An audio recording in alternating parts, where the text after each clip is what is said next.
I'm Bobby Duffy. I'm Director of the Policy Institute at King's College London, and it's a real pleasure to welcome you to this session on the Conservative approach to higher education and skills integration, jointly with the Education Training Foundation. And we have an absolutely brilliant lineup to discuss this today. First, we'll hear from Dr. Katerina Kolyva, who is CEO of ETF. Then we have Lord David Willetts, who's a much valued visiting professor at the Policy Institute at King's, and of course former Minister of State for Universities. Then we'll hear from John Penrose, who is former MP for Weston-super-Mare and current chair of the Conservative Party Policy Forum. And finally, we'll get great insights from Nick Hillman, who is Director of the Higher Education Policy Institute. Before I hand to Katerina, I just wanted to flag three findings from our latest study on misperceptions of the HE sector, which some of you will have around your chairs, which we did jointly with Nick and his brilliant team at HEPI. And I love misperceptions studies. I've done them all my career, and they're not about tricking people or just trying to point out how dumb or wrong they are. They're incredibly useful tools, I think, to understand the impressions that people have about different issues. It gives you great clues to their concerns and the messages that they're getting from different sources. And the best way to understand misperception studies is actually just to ask you some of the questions, and just one of the questions actually, I'm not going to quiz you all afternoon. So this was a national survey that we asked in the UK, and we just asked people on this one, what percentage of graduates in the UK do you think say they choose not to go to university if they had that choice again? Anyone want to guess? What percentage of graduates? Just shout out. 70%. 70? 30. 30?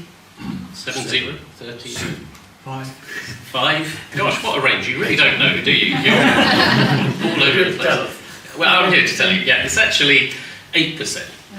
Just 8% of graduates say that they would choose not to go to university if they had that choice again.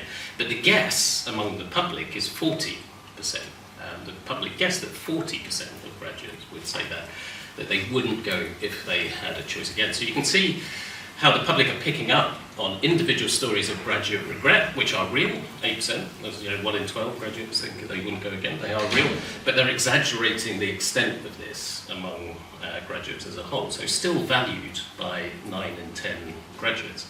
And we know we have real problems with debt among students, but when you ask students themselves, graduates themselves, whether the debt they ran up going to university has negatively impacted their lives, 16% of graduates say that's the case. But the guess among the public is that 50%, nearly half, 49% of people, graduates, would say that the debt they ran up has negatively impacted their lives. And now 18% is quite high. It's actually higher among more recent graduates, 22% of more recent graduates. So there is undoubtedly growing pressure on students, but the public have a much wider perception of this as the norm. So we know that financial pressures in the HE sector are real. Lots of universities are really struggling, and part of the thing that is keeping HE going is the international student market. It's actually the only bit of the system that is making money, and for the real aficionados, we've put out some of these papers, which we've looked at the kind of the track system, so transparent approach to costing system in universities, to try to pick out exactly what was going on with student finances. But that does show that effectively overseas students are what are paying for the whole HE system. But that's not the public perception. We don't have a clear perception of just how big an export market international students are. So we asked the public, which one of the following sectors do you think contributed most to UK exports in 2023? And the public are more likely to pick out aircraft manufacturing and telecommunication services than higher education, where actually the correct answer is HE by miles compared to those sectors. So it ranked first, nearly 25 billion of an export market, twice the size of the next largest, more than the combined value of aircraft manufacturing and telecom services together. But finally, for me, it's clear that HE is not the full answer to our skill needs by any means. And it's clear that the public see it that way too. You can see that just from this very one simple question where we asked the public, parents of children in their teens, whether they prefer their kids to go to university or have an apprenticeship. And from that parents study, you get more people picking out apprenticeship than higher education universities, 48%. 40%. When we ask the public, what do you think parents want? So it splits the public down the middle as well. So there's no misperceptions here. The public and parents are pretty much aligned that we need more of that apprenticeship and technical education. Now, obviously, there's much more to technical and vocational education than apprenticeships, and universities do much more technical and vocational training than people are aware of. But I think the main message from this study on this kind of issues, we need to think of this much more as a system than we've succeeded in doing in the past. These preferences for apprenticeships, more technical education, cut across party lines. There's no difference between supporters of particular political parties. So, main messages for me is we really don't need to undermine one option to boost the other. Instead, we need to focus now on how higher and further education can work together in a more integrated way to really meet our skills agenda. So that's a context from us, and I'm going to hand over to Katerina. Thank you very much. Good afternoon, everyone. How fascinating to hear all these misconceptions. And I was thinking on my way here, what kind of misconceptions maybe we have on further education skills, vocational technical education.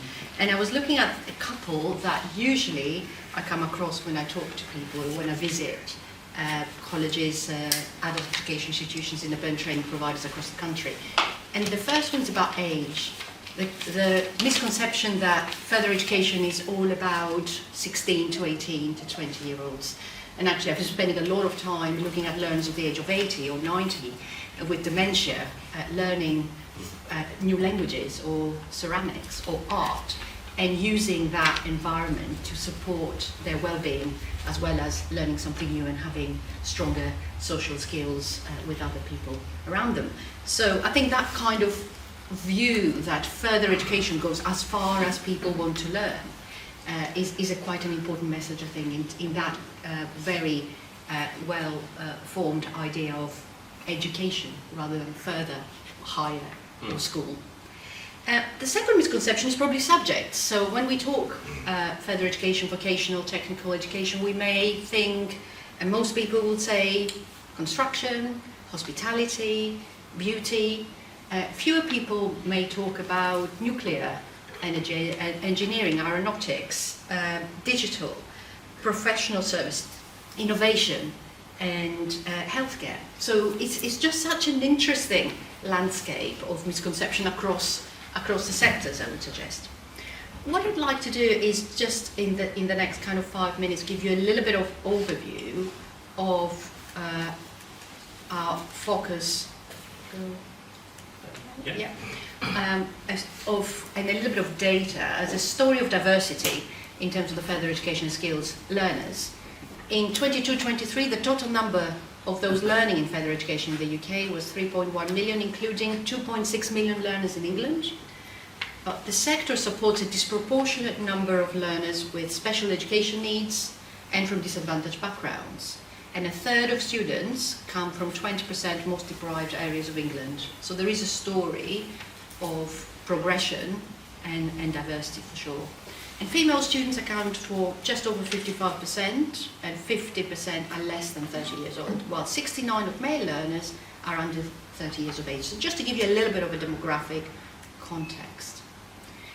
But the key message for us this afternoon is collaborating for impact, to enable to thrive this tertiary education across borders, across higher or further, which have been designed in a way through funding and through probably positioning and profiling as separate routes to education. I think what we need to focus on going forward is clearer pathways from education and training into employment, supported by strong careers information for all those students, advice and guidance.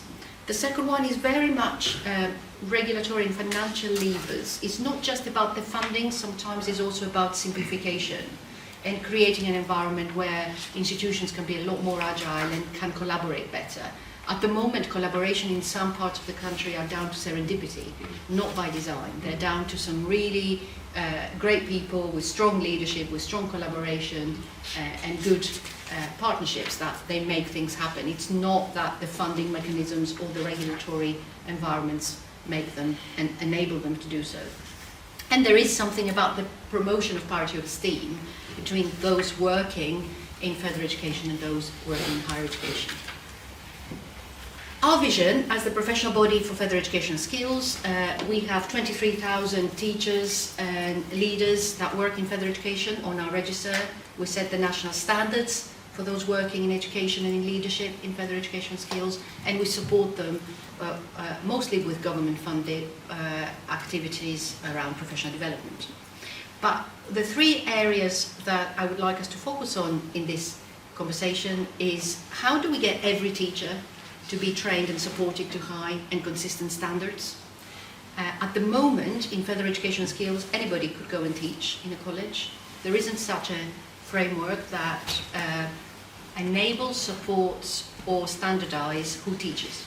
So any of us in this room could go and teach, and nobody would stop us to do so. So there is something about that quality and consistency in the standards in that. That doesn't happen in schools.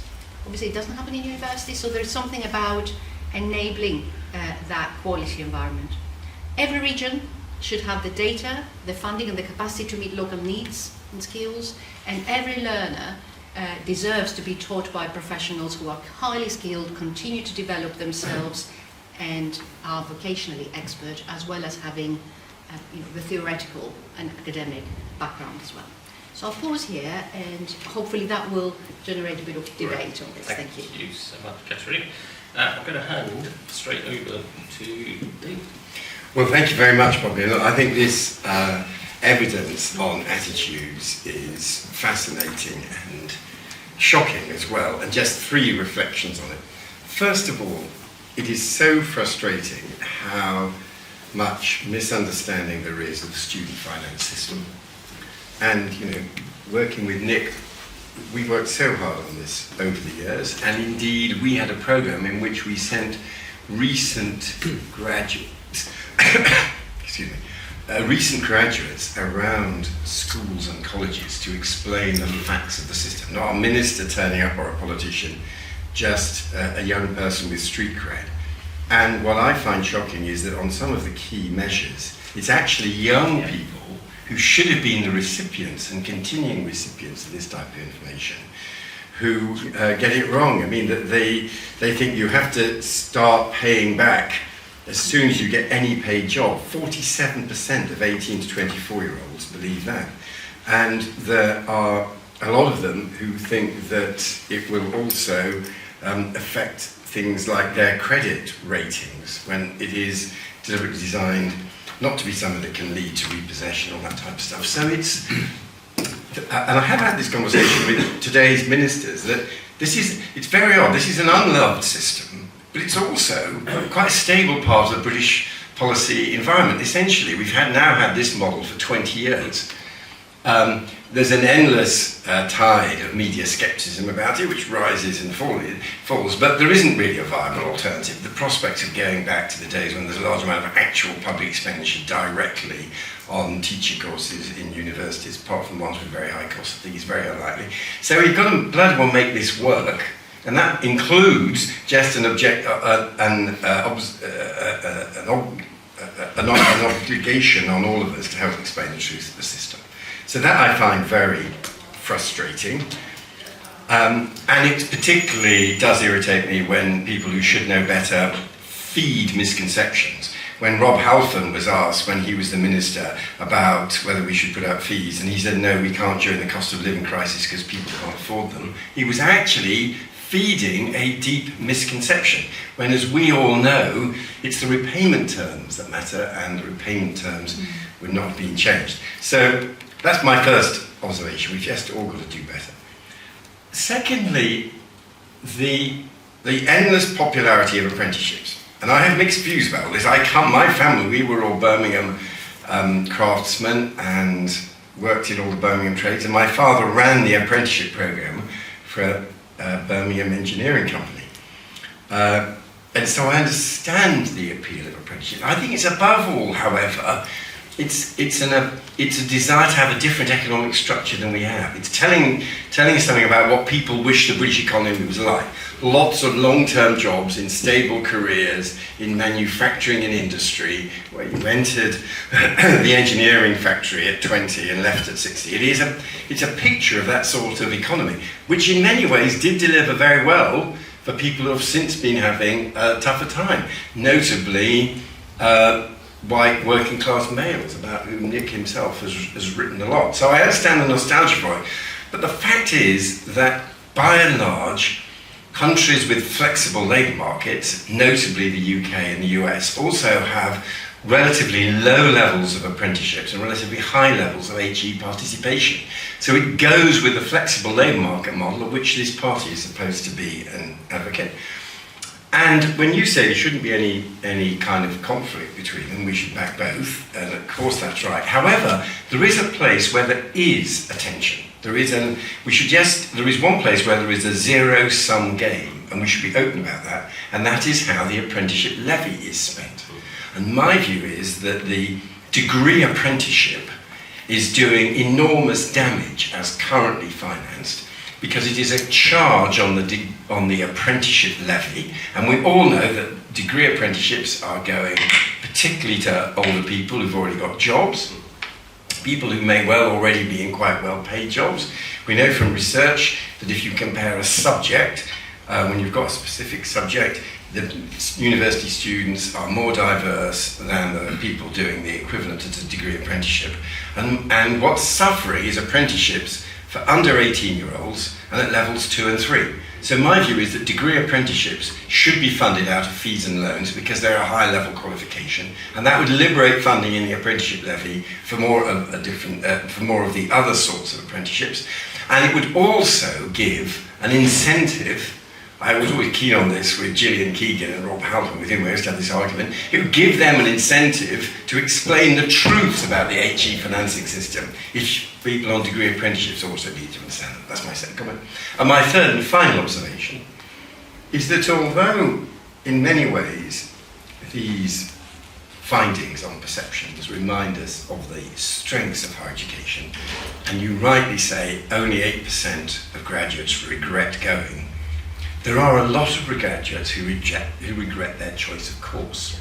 And that is a painful and important lesson for people who want to see reforms of HE. It's another warning that early specialisation and highly specialised requirements for people going to university are leading to a significant amount of regret.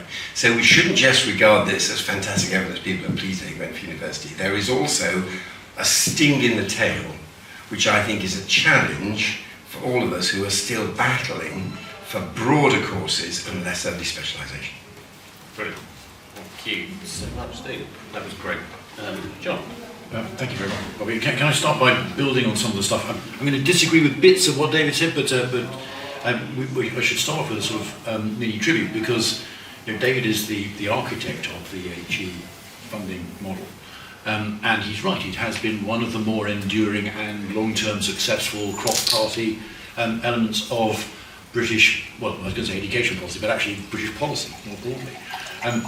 I think, though, that, two things. One is, there is a risk, and if you talk to people in the HE sector, the state of British university finances is getting pretty worrying. So there is a risk that hitherto pretty stable thing is going to need to be amended or changed in some way, because otherwise we're already seeing a number of universities' finances under very, very serious pressure. And incidentally, I would argue certainly that if we do that, this shouldn't just be code for we're going to need to be raising costs and prices. I think there's also something to be said, well, why is it that the level of course design and innovation in higher education is so much narrower than it is in other sectors, in FE, for example? The number of universities offering different lengths of courses, 2 courses, whatever it might be, more intense, is very small. The number of, and there's been some development of integration with employers, but there's an enormous amount more that could be done, and the level of creativity and innovation in that part of the sector, I think, is relatively low. And I think that if they are going to say, well, we need to have extra money, please, we should be asking for something in return as part of that in order to maintain and preserve the undoubted success of what David originally designed. I'd also agree with his point about the apprenticeship levy. I think there is a cross-party consensus that the apprenticeship levy ain't working.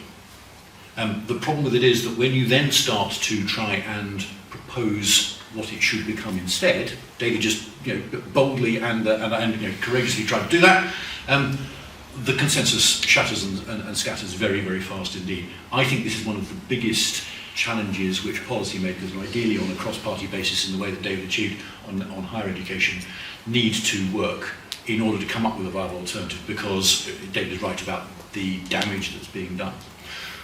The good news, though, is this point about the I think actually accelerating, increasing popularity of things like apprenticeships, for all the problems and difficulties which David has been describing. And if we've been having this conversation 10, even 20 years ago, the degree of snobbery in British education between HE and FE, which is still there now, but would have been much, much worse then. FE was always the sort of poor relation, and while people have been trying to achieve parity of esteem between the two systems for ages and ages and ages, I think we have made some progress, even though there is a huge amount further to travel. And I think part of the answer, but not all of it, would be reform of the apprenticeship levy. I would just like to suggest something further as well. I think part of the answer here is empowering consumers, empowering customers, if you like. Now, we already have quite good data on some courses, particularly HE courses, for outcomes. So, what you owe when you graduate, what your chances of getting a job are, what that job might pay.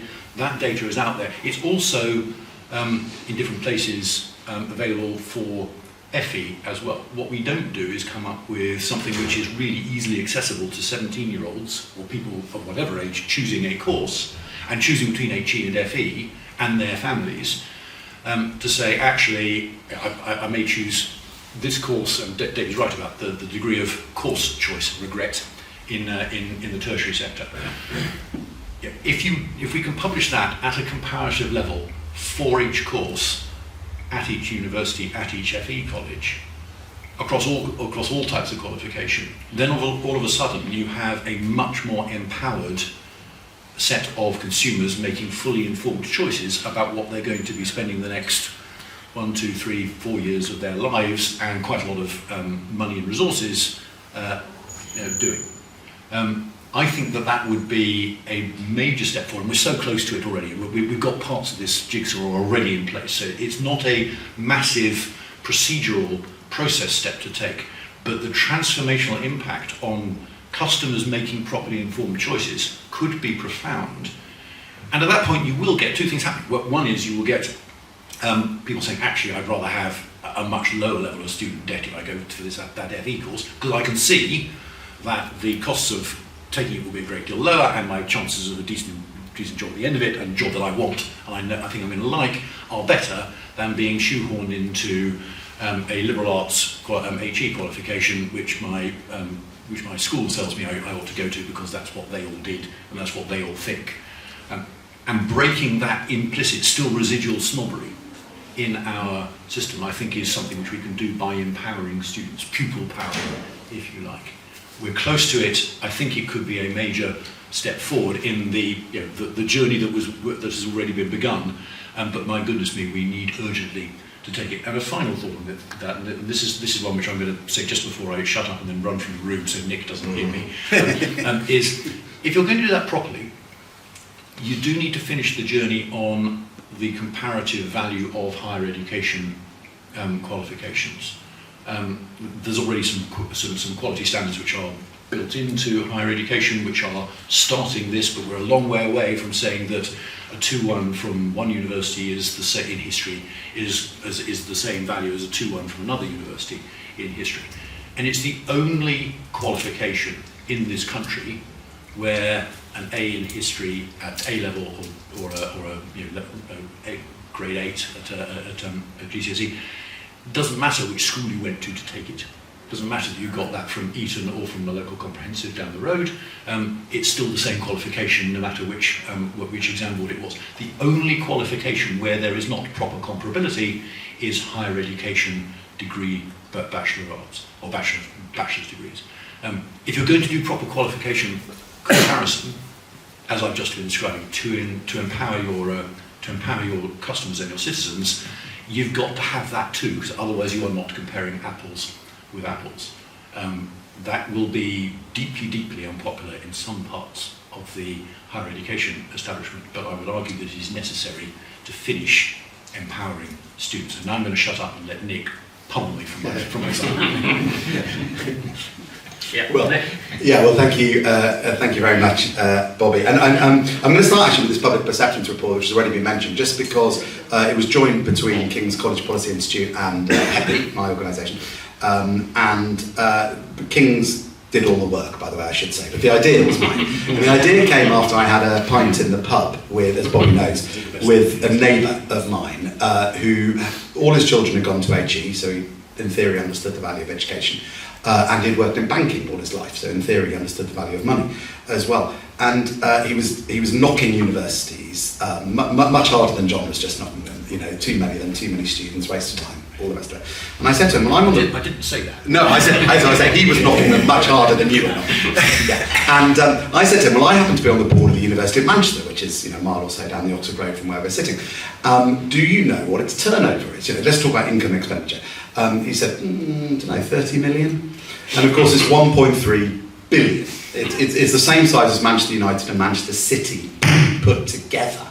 And of course, this city would be very different without it, and as it would be very different without Manchester Metropolitan University and the others. So it's a very important piece of work, and do look at it. But the essay title we've been given today is "What is the Conservative Approach to Higher Education and Skills Integration?" And I've got to say, I was sitting in Laura Trott's speech in the main hall today, and I still don't know the answer to that question, because sadly, the Shadow Secretary of State for Education did not mention universities once in her speech, did not mention colleges once in her speech. She made some powerful points about academies, but she is the Shadow Secretary for Education, and when higher education was put in by the Conservative government back into the Education Department, there was meant to be a logic to that, but we didn't hear any of that today. But let me make 3 points. The first point I want to make in relation to the essay question is I actually think, and I'm speaking here, HEPI is a non-partisan charity, but I did used to be David's special advisor, so I am implicated in some of this. But I actually think there was a good record. It's one of the areas where there was a good record during the period of government, particularly in the earlier years. The reforms to funding that David mentioned, the protection of the science and research budget despite the depth of austerity. The thing I think was best was the removal of student number caps, which was enabled by the funding changes, which now means we're not shutting out tens of thousands of people who want to go to university and whom universities want to let in each year. And of course we had things like the Teaching Excellence Framework and the publication of far more data, even if it's not as accessible as John rightly says. Where I do disagree slightly with John is where it's true that the full-time residential 3-year degree continues to be the main event. But I'm on the board of the University of Buckingham, which is the home of 2-year degrees. And the problem is, it's wonderful what they do, but there's very limited demand for it, because the people who want to do an accelerated degree are people in their mid-20s who see the graduates in the labour market overtaking them. They want to get in and out of higher education really darn quickly. But as more and more people go at 18, there's fewer of those really good prospective students in the 20s and 30s. And if they do want to go back to HE, it might be a module here or a module there, not a 2-year degree. So I'm slightly sceptical about future demand for 2-year degrees, even if they were incentivised financially. Second point I want to make is I think there are a bunch of problems, really severe problems actually, in our education system. We did the UK launch the other day of the OECD's Education at a Glance, which is an appallingly named publication, because there's 541 pages. David was there at the launch. 541 pages of rich data.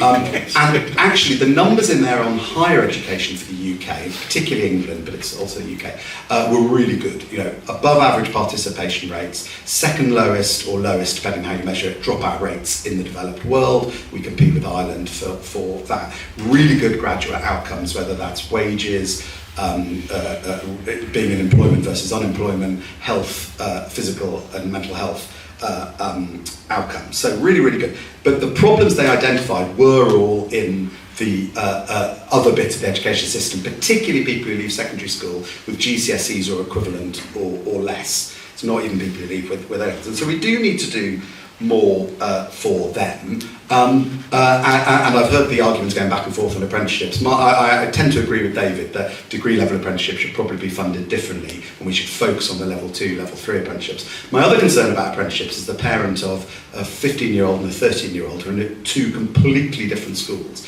They are pumped full actually of information telling them go and do degree level apprenticeships, when actually if you look at the number of degree level apprenticeships that are available for school leavers, they're very, very few and far between, incredibly few and far between. Most of them are done by people already in the labour market. So I'm worried my children, everybody else's children, being sold a pup. They're being told to do something where the supply is minimal. While the Conservatives in government did introduce the apprenticeship levy, there's been a reduction in the number of apprenticeships, not an increase since that happened.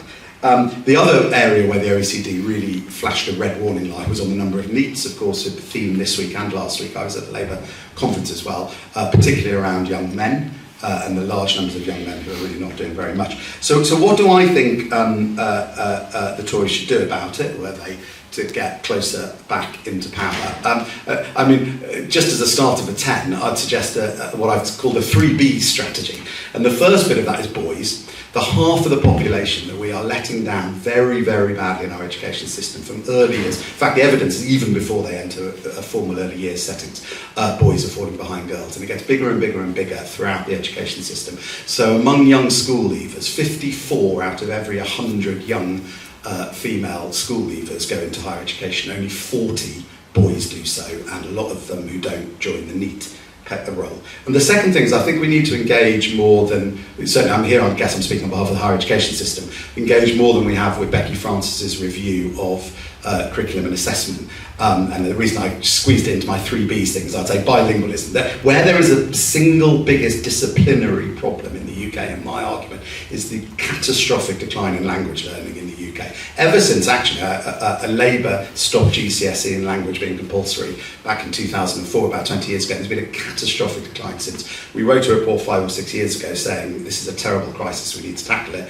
We revisited the issue earlier this year and found on every metric it's got even worse. So whether you're a Brexiteer or Remain or wherever you are, most people seem to think Britain should be an outward-facing trading nation, interconnected with the rest of the world, and I look at the numbers for language learning, look at the entries for A-level. Far more people do PE than a whole host of modern and classical languages mixed together in total. So, and then the third thing is Labour. So we're expecting Labour's post-16 skills white paper possibly as soon as Monday.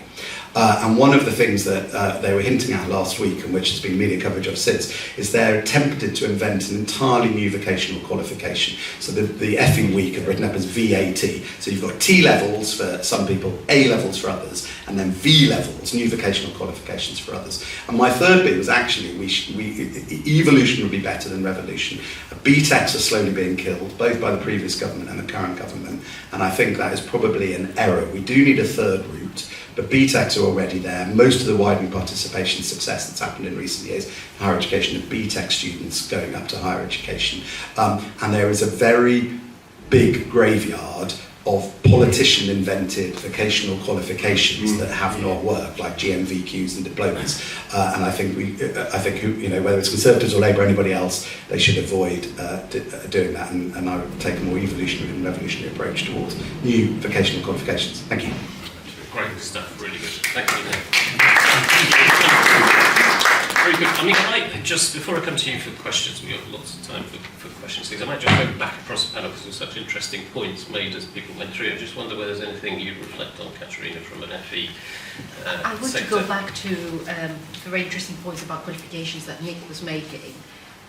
That perhaps we have, and we're having this discussion just before the panel, Nick, perhaps we should stop focusing, and governments continue to focus on creating a new qualification and rather create frameworks and pathways. So by that I mean, rather than focusing on here's a new exciting new thing that people can go to, which will take so much time to develop, to regulate, to fund, we can instead focus on what we have, but actually create the pathways into employment.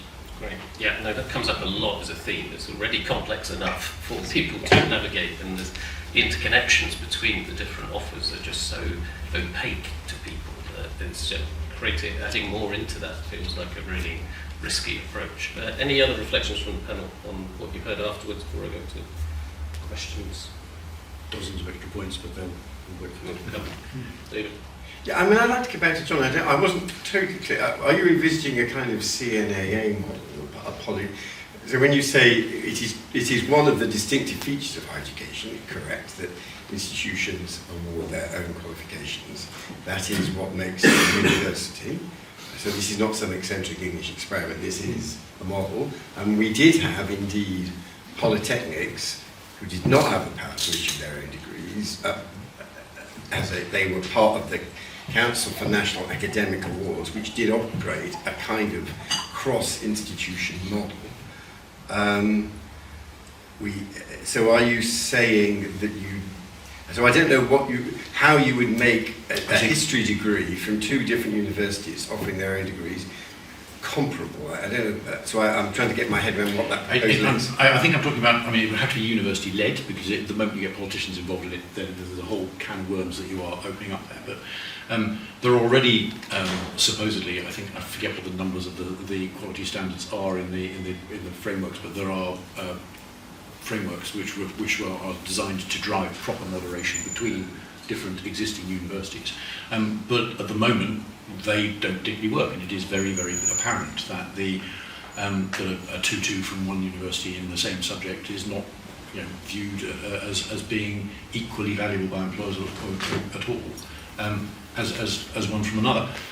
But you are right to point out that has to be done by universities agreeing between themselves that the standard is X in order to get a 2-2, a 2-1, or whatever. Rather than it being done by politicians, because that way lies a whole host of both political and, I would argue, sort of deep structural problems for the sector if you do. But it is not beyond the wit of man to do it. It's already in theory in train. Nick can probably tell me what the numbers of the quality standards are. I think it's 5.1, 5.2, but I could be wrong. You need to let those run through, and you need to actually let them work. But it has to be led by the academics and the institutions concerned. And at that point, you will end up with the more selective universities having more firsts and 2-1s, and the less selective universities having more 2-2s and 3rds, or adding extra things. But at least it will mean that when somebody applies for a particular role, they won't just get dinged because we don't look at anybody from who aren't in the following 6 universities because they won't be good enough. You break through that set of presumptions and you make the whole system a great deal more genuinely, transparently meritocratic. Great, thank you, John. Yeah, I suppose my reflections are a bit on, we're looking forward to hopefully doing a misperception study of FE with Katerina to try to get into some of those misconceptions. And I'm really interested in David's point about apprenticeships and the extent to which that is code for a view of an economy that doesn't exist or people would like to exist. And I think there is something about we're putting an awful lot of hope, or the public are putting an awful lot of hope on the idea of apprenticeships, and it's partly because we've been so bad at doing them that people can put all of that hope onto them because they've got so little experience of them, and if they do actually start to develop more, whether that hope will also be slightly dashed when it comes up against the reality of how this will work. So I think there is something here about perceptions and expectations that may not match that reality when we get to it, which we need to be careful on that. So, questions from, lots, gosh, I'm sorry, I gave you lots of time to think of them, so I was getting, George, have we got mics or not? There's a nice intimate room, so I don't think we need it. You were very quick, yes. Please don't take this the wrong way. Now we will. The question is, what is the Conservative approach to higher education and skills integration?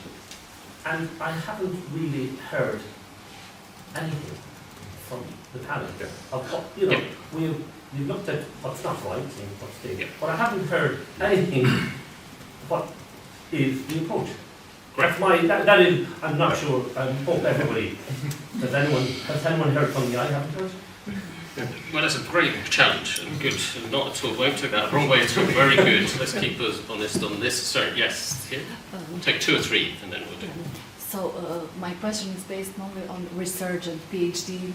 Is intellectual freedom, considering that conservatives promote freedom, merit, compromised by this ideological conformity in universities?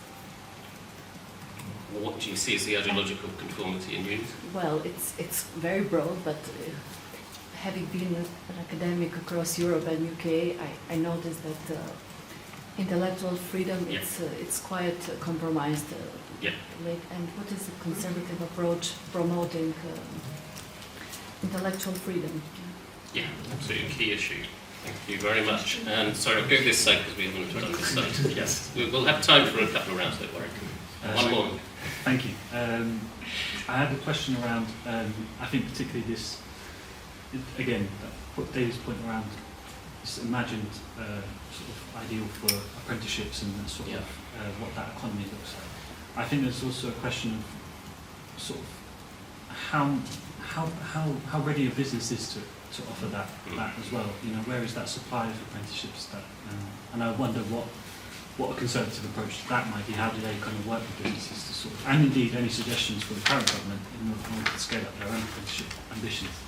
And if I might just say, I don't think the conservative approach to higher education is helped by hosting the only 2 sessions on higher education concurrently. Isn't there was one yesterday? You can't post it. And obviously the one yesterday, but I don't think it's helped by...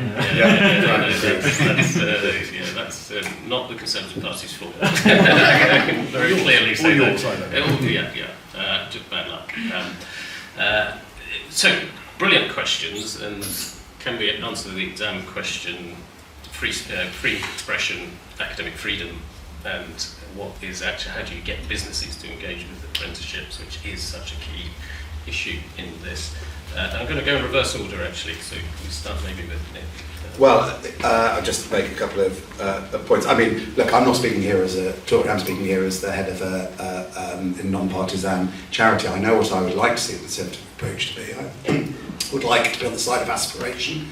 So there are rumours, for example, that the leader's speech tomorrow might refloat the idea of capping the number of places in higher education again. I don't think that's a very odd way to push people towards other forms of learning. I agree with John that I approve of student choice, so I think it's about aspiration. I would like to see as part of that actually a better maintenance package for students, and I would like to see higher tuition fees, because we now again look at the OECD data. Certainly when it comes to government spending, we have there's room for a bit of space there, and if we put up tuition fees anyway, most of that will be repaid through loans. Fees, remember, are much less than when David introduced them at £9,000 in 2012 because of the impact of inflation.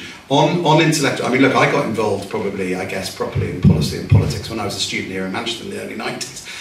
When I used to, and there aren't many protesters this year, but when I used to come back to Tory conference and get shouted at for going into the Tory conference, it reminded me of being a Tory here in the early 1990s.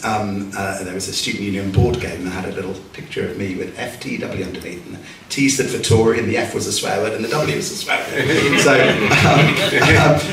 So I believe universities should be vibrant places, but and not monocultural. I think monocultural rather. There is a bit of a challenge, I think, among monoculture, among academics. It's very hard to challenge because universities should have the freedom to recruit who they want. Very hard for politicians as well, who who are keen on trigger-happy responses about student protests, about, we've written a whole paper on how encampments related to the Middle East should be dealt with by universities. Universities, the students have a right to protest. They should do so safely. They shouldn't have lots of non-students on campus with them. But there are ways that universities can tackle these things. And, I'd love to follow you up on that and point you towards some of our recent publications on it. Can I respond as constructively as I can to the first challenge about the fact you haven't heard enough? So I hope that some of the points I was making to begin with about having better outcomes data, comparable outcomes data for both FE and HE is actually a material and potentially transformational policy proposal. I think that could make a huge difference to the entire sector, the tertiary sector most broadly. If that isn't enough, then let me add a couple of other options as well. One would be that I think we probably need a proper universal accreditation scheme, so that if I decide in my 30s that I want to change careers, or I am forced to change careers because the industry I was in has been overtaken by technologies and doesn't exist anymore, and I need to retrain, then Nick is absolutely right to point out the University of Buckingham does a 2-year course, which may be helpful, but actually I may not be able to afford to take 2 years out either. And so therefore I needed a universal accreditation system that says, what you already learnt either in your existing employment or in your existing education so far will give you 2/3 of the qualification you need to be ready for the next thing you want to do. How do you plug the remaining third? Well, are there HE or FE institutions which will provide me evening modules or weekend modules or part-time modules or distance learning modules, much more flexible, in other words, than just Buckingham is an excellent example, but we need much more variety and creativity in order to allow people, because we are all going to have to retrain many more times during our careers in future than our parents and our grandparents did. So a universal accreditation system, and that to then drive much more varied provision for people to be able to plug the gaps in their personal skill and knowledge set, I would argue. And the final thing I would add, in the hope this will sort of give you enough to tick off your list, is I would also start to publish the equivalent of outcomes data, not just for tertiary. I'd start publishing it for people who don't go on to tertiary education from schools by school, so that you can see if you leave your local comprehensive without qualification, don't go on to, or with some qualifications but not enough to go on to tertiary, here's what the job prospects are and here's what they look like. And that will then start to give schools a very, very material incentive to try and improve that. And it will mean that they will try to make sure that their careers structure, many of which are already starting to improve by following the principles that are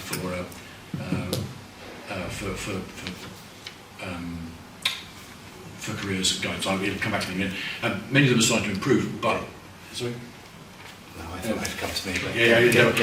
But but it will mean that they have much more of a stake in the less academic people leaving their institution and trying to make sure that they are properly placed in the best possible work locally as well. And at the moment, it's kind of they leave and forget, and it will make them much more concerned about what happens to those people too. I hope that helps. Yeah, I mean, there is no... Sorry, it's the Gatsby principles I was trying to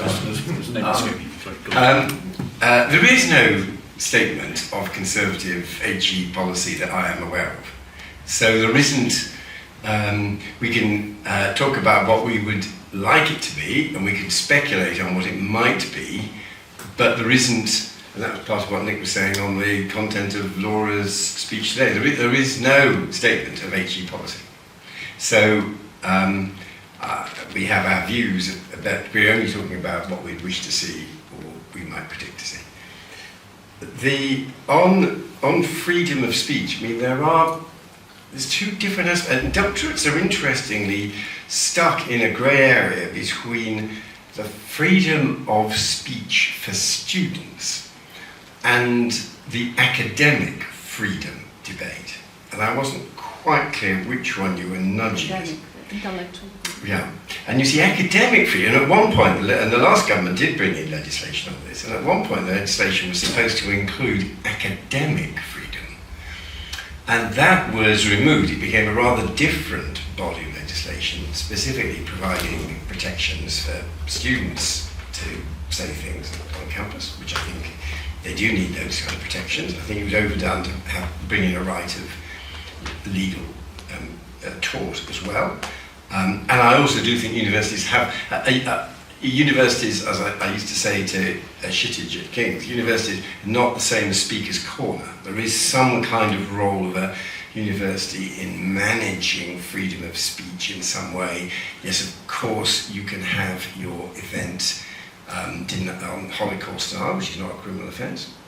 But we're not going to allow you to have it in the same place where the Jewish community meets for their events and services. You can do, there's something like that, and which I think were totally ignored in some of the campaigning on freedom of speech. And of course there was also the confused start to it. I chose Holocaust Denial because the minister who proposed the legislation was asked on the Today programme, did that mean that Holocaust Denial was going to be banned on campus? And she said no. She was the freedom of speech absolutist, which I think is where the party is. But the number 10 spokesman said yes, it would be denied. You would not be able to say it. They had a view of freedom of speech which involved prohibiting some things that weren't illegal, but we never saw the list of things that were legal but would nevertheless not be allowed under the regulations. So it was all a bit of a muddle. But academic freedom is different. And the crucial feature of academic freedom is the power of academics to police their own disciplines. And it's very difficult for politicians to get involved in it. And the paradox of academic freedom is it's an exclusionary power. It enables the academics in each discipline to say what you are doing does not fall within the boundaries of the discipline as we understand it. Now, there are lively academic debates about what is legitimate, but I always say, and Nick has heard me cite this before, who I thought a brave man who had campaigned for academic freedom in a Middle East university where they wanted to have Islamic doctrine about the origins of the world from angels, or I'm not familiar with that, should be Islamic doctrine, taught as part of the physics course. And he said it is not physics. And he lost his job because he was not willing to teach as part of physics. And eventually that university accepted it would be taught as part of theology, but accepted it was not physics. And that policing, so exactly how much climate change denial can you teach as an academic claiming to be teaching environmental science? These are indeed very fraught issues, but I'm not convinced that politicians can add much to the... And remember the famous evolution court case in Kansas was about the right of a school to exclude the teaching of creation as part of an explanation, a scientific account of evolution. So paradoxically, unlike the other, that's why it's very important to distinguish between them, the academic freedom of debate is about the power to exclude things from being counted within your discipline, and it's very important that that's what academics do.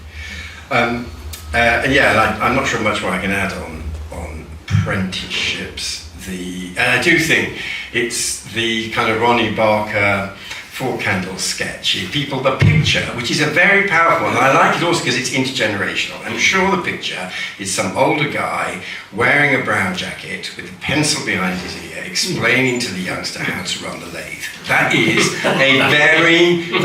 an image that has enormous appeal. And that is what people are saying they want to see. That's what they think they are voting for when they want for more apprenticeships. The only trouble is there are not many jobs like that in Britain today. And that kind of intergeneration exchange, wonderful though it was, and as I say, ironic, my father was kind of part of that, that has largely gone.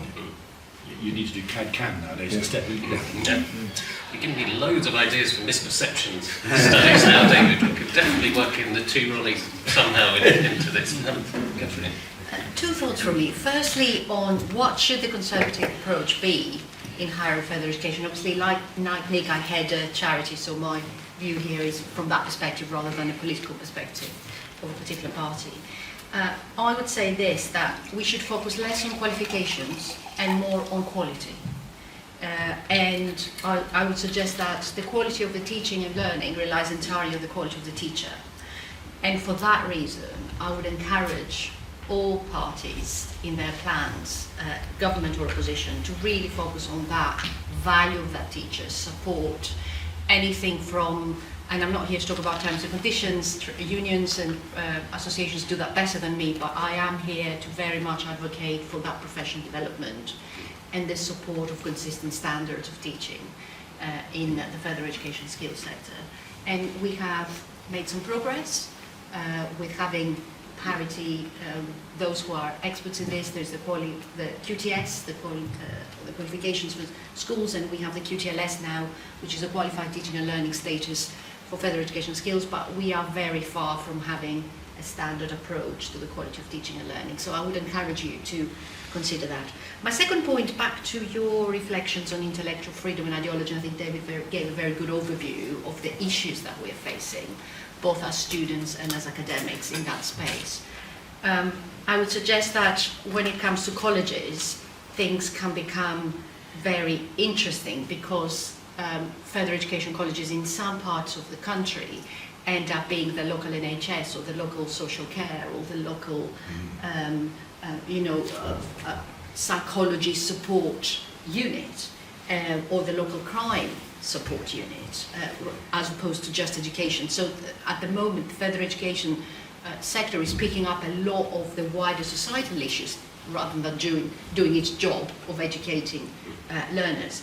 And in the context of polarization, it becomes increasingly difficult for those teachers, academics and leaders to have a position. And of course we would all say, we want you to be inclusive and we want you to be evidence-based, but it becomes increasingly complex. And I'd suggest that what makes it complex is not just the polarization and that issues of ideology, but it's the living in the world of post-truth.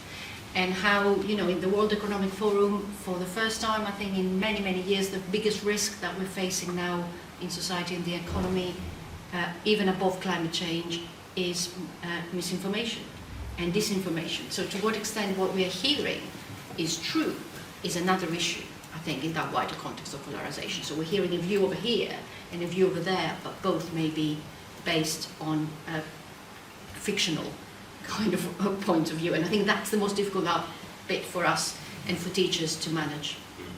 Very good. So we've got time for one final round. We're going to do, yes. Yeah.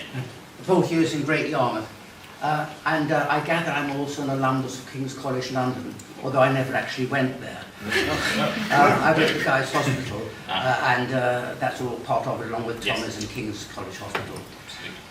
Everyone seems to lump degrees all together as one great thing, but to me there are three types of degrees.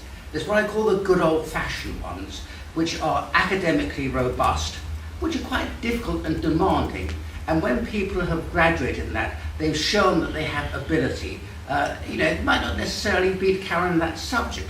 For example, one of my daughters got a first in history from Trinity College Dublin, and she was picked up by Ernst & Young to do accountancy. Totally unrelated to history, but that shows that she could do it. The second lot are job qualifications, which are useful, but I really don't think academic enough to be called degrees. These include nursing, physiotherapy, a great many of the jobs in the NHS. Qualifications good, but do they have to be called degrees? And of course, there's all the art school diplomas too. Excellent, they can lead to good work. Then there's the third group, which I just call the silly ones. And I think exactly what I mean there. And they are the people who say, I've got a degree, I've applied for 500 jobs, and I'm happy to take something on minimum wage. And these are the people who will never pay back their student loans. I think it would be in the interest of the taxpayer and even the graduate would-be graduate to get rid of these things. 85% of university loans are never paid back, which means that the people with the good degrees are the ones who pay them back.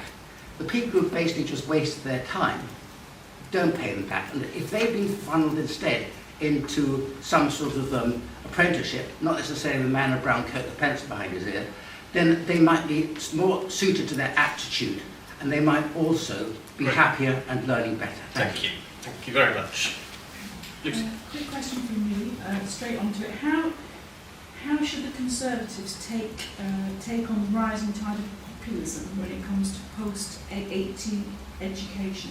Laura Trott said nothing. Keir Starmer's got rid of the 50%, that's all people can remember, the 50% target. We don't know about the 70% really. Reform is a bit of a gap, but we can anticipate what they might say, and I think this probably plays into what you were talking about, Katerina, about post-truth world. So and to be quick, so it's 2 o'clock, what's the soundbite from the Conservatives to fight populism when it comes to post-18 education? Great. And final question. Yeah. Hi, I just wanted to challenge Bobby and John, if I might, on this idea of having a kind of standardised classroom and grading system across universities. And as you say, I'm an academic myself, so not impartial here. And I would sort of put it to you that that would remove the capacity to innovate. You know, if you want to create a new course at some university, having a national bureaucracy and system that's going to standardise is going to inhibit innovation and quick iteration. And I think also it would make us inward-looking rather than competing with, you know, the MITs and Stanfords of the world. We'll be focusing very much inward on our own systems rather than competing for the best global talent. Secondly, I think it has some challenges in practicality in that, you know, we don't know how much overlap there would be between, you know, a top and bottom university. It may be less than we think, right? And trying to standardise that would lead to a very strange sort of grading system compared to enabling it to be done in a market-based way. And thirdly, it's not clear what problem it really solves, right? I mean, there are objectives of, you know, social mobility, for example, and I say from spending time in America that something we could do more of in the UK is transfer students between universities in between years, both downwards and upwards in a sense. You can have standardised exams at the end, like Americans do with GREs, which should provide for totally harmonised grading across universities. So I think there are other ways to solve the various problems we want to solve rather than having a large national bureaucracy. But that's just my provocation to you, I guess. Thank you. Great provocation. So I'm going to go the other way this time. Katerina, do you want to pick from those three? To the point about different types of degrees and different levels, I wonder whether it's unhelpful to a student to be given with that option of you could do this, which is great, or we could do that, which is really unhelpful or not good for you. And I wonder whether that career information is critical to everybody's success at the forefront. I would also probably disagree with you on the point you were making around some professions not requiring a degree. And I think what evidence has shown, particularly in healthcare, and there is a lot of recent evidence on safety and patient safety that says that both nursing, I think, and physiotherapy, the degree versus non-degree, I think you've done some research on that at King's, there's strong evidence correlation between those degrees that have both an academic and a practice component around safety.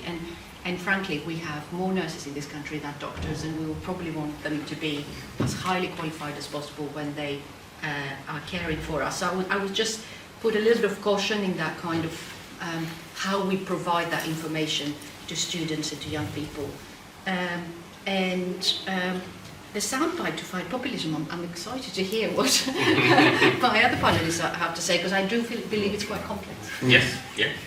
David, soundbite. Yeah, I mean, look, on the Mickey Mouse courses, first of all, yes, the evidence is indeed, there was a proper international study that the higher the proportion of nurses who had a university qualification, the better the survival rate in intensive care units across Europe. So there is empirical evidence that actually providing more HEPI for more people is progress. And some of these new courses, I mean, there is more to university than simply employment prospects, but I remember people telling me it was ludicrous. Birmingham did a golf studies course. What was going on? And I dug into it to find out what this Birmingham Golf Studies course was. And what I found was that the University of Birmingham had a business school, and the business school looked at the businesses of the future. And one of the business sectors that was significant in the Midlands was golf courses and golf course management. So they said, why doesn't that business school teach golf course management? It had quite demanding A levels to get there, and good employment outcomes afterwards. They helped run the prestigious golf courses in the Midlands around the country. So we have to allow a little bit of innovation as the labour market changes. And by the way, I have checked.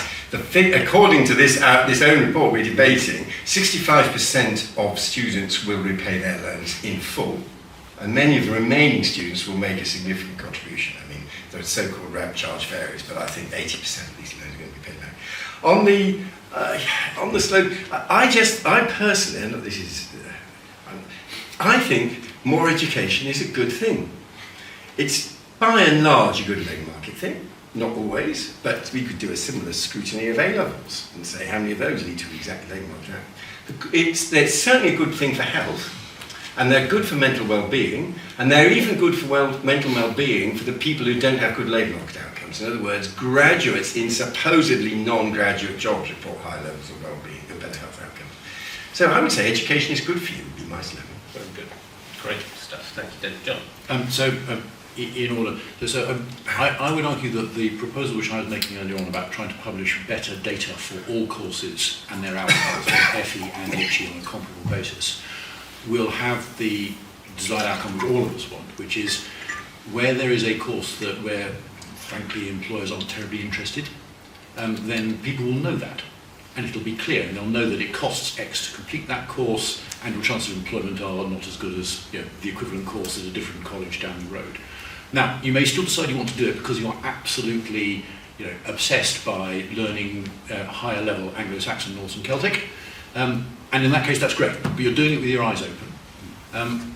And equally, if there's something which doesn't have any takers because nobody wants to do it because they can see that the outcomes are rubbish, then at that point the college or the accrediting body that's running that course will either have to close it down or to reformulate it so that employers do want it. And either of those two things are, I would argue, good for students, good for colleges, both FE and HE, and good for taxpayers too. So I'd argue that's kind of a bottom-up solution which ought to work. On the anti-populism soundbite, I'm going to issue with the premise of your question. I'm not sure there is a soundbite that will deal with populism for universities, but I do think that there is a really big problem with disinformation and misinformation and populism. I think probably the answer is much more to do with better regulation of the online space. And there's a separate thing which I do about called the Centre for Countering Misinformation, Disinformation Online, Misinformation, where we need to start, where we've just been launched, we're starting to look at that to deal with rabbit holes and radicalisation and all those things. We already have rules about preventing that in the old analogue world of broadcasters. There's duties of balance and fact-checking and stuff like that for the news that you watch on TV and listen to on the radio. We need digital equivalents of those, I would argue, is a more direct route and probably more effective route than we're being asked to come up with here. And finally, so the provocation. So I am not, and I would completely agree with you, it would be terrible if I were, proposing a massive national bureaucracy. That would be a huge problem. What I am saying is that if you want to invent a new course in whatever it is you teach at whichever university you're operating at, you would still be able to do that exactly the same as you can today. It's not an easy thing to do today, as you will know. And when you get to the point where you're ready to launch the new course, it has to go through all sorts of accreditation standards things with your university in order to make sure that the university is happy that it's a valid, sensible use of the university's resources and consonant with the university's brand and all those things. That would still happen, and it would be no less rigorous, but it would not be a national bureaucracy. All that would happen is that when they came to say, how are you going to, is this going to be a 2-2 or a 2-1 or whatever it is, if it produces the following things, they would then compare to other courses that already exist in that area in other universities and say, are we being consistent with them? Are they being consistent with us? And if not, then there would then be a conversation. But that would be a university-to-university conversation, rather than certainly not a government-run bureaucracy, because as I was saying before, that way lies infringement on academic freedoms and all sorts of other very difficult things. But if we can't do it without a big national bureaucracy, then I would have failed. I hope that's reassuring. Thank you. That sounds like a revamped external examiners system, which I think is maybe less radical and maybe more acceptable. I'll just take Lucy's questions. Everything I would have said has been already answered, and I would point you to the page in this publication which looks at support for universities by how people voted at the 2024 general election. And even the majority of Reform UK voters feel positively about universities. and then there's a bunch who don't really have a view, and then about a quarter feel negatively. So even then, I remember David saying to me when he was an MP that it was the most working class houses he went into where they were proudest of the picture of their child being the graduation picture on their mantelpiece. Yeah, and so the final thing I would say, and Viz magazine had a strapline for the army once, which was travel the world, meet interesting people, and then kill them. Which so on Before Viz, that was actually a proper army recruitment. And so on the basis of that sort of triptych, I would recommend enrol in higher education, transform your life, and earn more money. Very good. Very good. Thank you very much. What a great slogan. Thank you. We have our soundbite.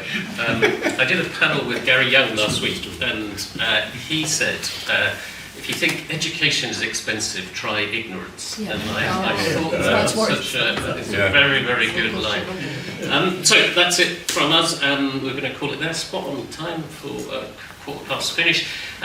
So all it is for me to do is to just thank you for coming. Thank you to the Policy Institute team for putting this together, to great partners in Education Training Foundation and partners at HEPI and the research that we were talking about today. And then finally, of course, to thank our brilliant panel. Thank you very much. Thank you.